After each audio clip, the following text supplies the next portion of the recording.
பௌஷ்ய மாதம் என்றழைக்கப்படும் தை மாதத்தின் 10ஆம் அத்தியாயமான 10ஆம் நாள் கதை இனிதே துவங்குகிறது. ஹரே கிருஷ்ணா. பகவான் ஸ்ரீ மகாவிஷ்ணுவின் அவதார கதைகளையும் உண்மையான பக்தர்களை குறித்தும் இங்கே கூறப்படுகிறது. இன்றைய கதையானது ஒரு பண்டைய பக்தரை குறித்தது. இது பண்டைய கால கதை. ஒரு கிராமத்தில் போலா என்ற ஏழை துறவி இருந்தார். அவருக்கு வேதங்களில் அபரிமிதமான அறிவு இருந்தது. கிராமத்திலிருந்து யாராவது அவரிடம் ஏதாவது கேட்டால் அவர் தனது பிரச்சனைகளுக்கு ஒரு தீர்வை கூறுவார்.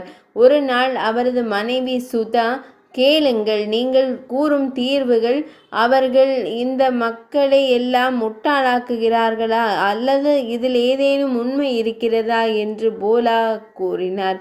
என் மனைவியாக இருந்து நீங்கள் என் போதனைகள் கேள்வி கேட்கிறீர்கள், வினா எழுப்புகிறீர்கள். என் வார்த்தைகள் ஒருபோதும் பொருந்தவில்லை.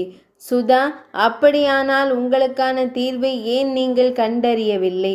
நீங்கள் எவ்வளவு ஏழைகள் என்று உங்களால் காண முடியவில்லையா என்று போலா கூறினார். செல்வம் மற்றும் வறுமையின் மாயை என் இறைவனுக்கு தெரியும்.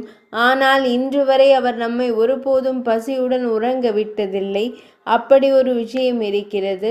ஒரு நாள் வரும், கிராமத்தில் யாரும் தம்மை கேட்க மாட்டார்கள். அதனால் தாம் பசியுடன் உறங்க வேண்டியிருக்கும் என்று சுதா கூறினாள். இப்படியாக போலா பகவான் ஸ்ரீ மகாவிஷ்ணுவின் பக்தியில் மூழ்கி தன் வாழ்க்கையை வாழத் தொடங்கினார்.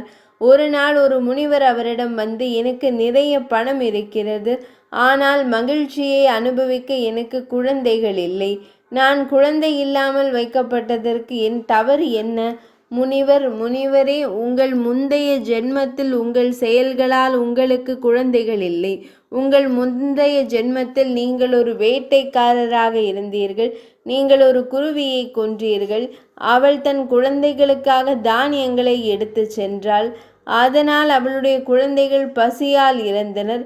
அதனால்தான் இந்த ஜென்மத்தில் குழந்தைகளின் மகிழ்ச்சி உங்களுக்கு கிடைக்கவில்லை.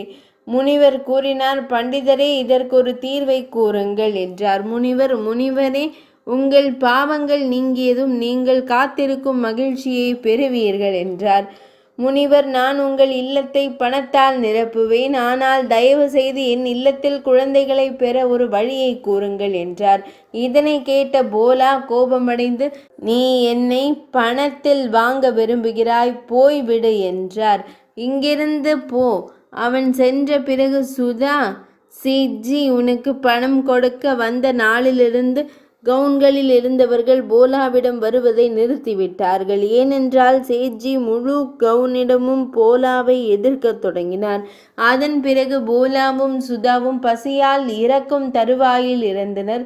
பின்னர் சுதா, நான் தங்களுக்கு நிறைய விளக்கினேன், ஆனால் நீங்கள் உங்கள் பகவான் ஸ்ரீ மகாவிஷ்ணுவில் மூழ்கி இருந்தீர்கள். நாம் உயிருடன் இல்லாத போது நாம் எப்படி கடவுளை வணங்க இயலும்? இன்னும் சில தினங்கள் கடந்து விட்டன. இப்போது இருவரும் எழுந்து அமரக்கூட இயலவில்லை. இருவரும் தங்கள் இல்லத்தில் படுத்து கொண்டனர். சுதா, இறக்கும் நேரம் வந்துவிட்டதாக தெரிகிறது என்றாள். போலா, கடவுளை சந்திக்கும் நேரம் வந்துவிட்டதாக உணர்கிறேன் என்றார். கடைசி நேரத்தில் நீங்களும் பகவான் ஸ்ரீஹரியை குறித்து தியானிக்க வேண்டும். போலாவும் சுதாவும் பகவான் ஸ்ரீஹரியை குறித்து சிந்திக்க தொடங்கினர். அதே நேரத்தில் பகவான் ஸ்ரீஹரி, ஸ்ரீ மகாவிஷ்ணு அவர்கள் முன் தோன்றினார்.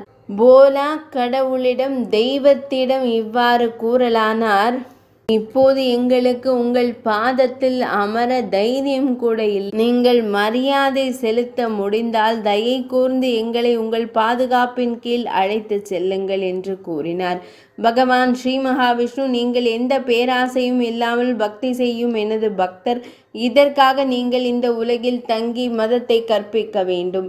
பின்னர் பகவான் ஸ்ரீ மகாவிஷ்ணு பகவான் அருளால் போலாவும் சுதாவும் முழுமையாக குணமடைந்தனர். கணவன் மனைவி இருவரும் பகவான் ஸ்ரீ மகாவிஷ்ணுவின் ஆசைகளை பெற்றனர். பகவான் ஸ்ரீ மகாவிஷ்ணு, என் அருளால் நீங்கள் ஒருபோதும் பார்வையற்றவர்களுக்கு ஒருபோதும் பஞ்சம் இருக்காது. இன்றிலிருந்து நீங்கள் மதம் கற்பிக்கும் வேலையை செய்து என்னை வணங்குங்கள். இதை கூறி பகவான் ஸ்ரீஹரி கூறினார். அன்றிலிருந்து கணவன் மனைவி இருவரும் ஒன்றாக பகவான் ஸ்ரீஹரியை வணங்கத் தொடங்கினர். மேலும் அனைவரையும் மதம் கற்பிக்கும் பாதையில் அழைத்துச் செல்ல முயற்சிக்க தொடங்கினர்.